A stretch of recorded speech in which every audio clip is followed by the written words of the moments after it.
So, we've looked at UAG's classic composite cases in the past, and the feel here is very familiar. If you are interested in buying this case, link is available in the description below.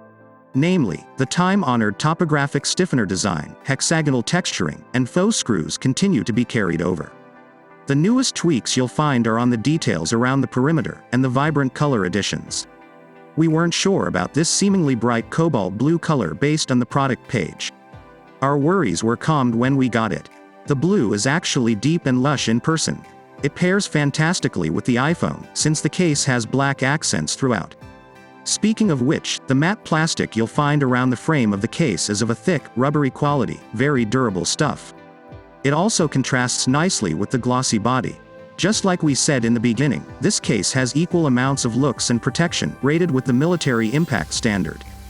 That said, we imagine that not everyone will fancy the industrial facade. All of UAG's cases follow this design language. For being so rugged, we're surprised at how slim the plasma case is. It has bulk in just the right places, such as beefed-up corners, suitably raised front lips to protect the phone's display, and the ribbed sides to enhance grip. The cutouts for the phone perfectly align. We especially appreciate that the openings for the bottom port are enlarged to make sure the case doesn't get in the way with usual phone operation.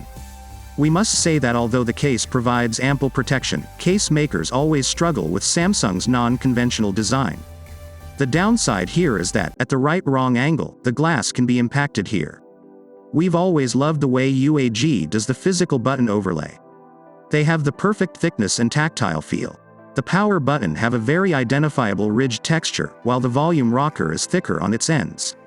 A pleasure as ever to use.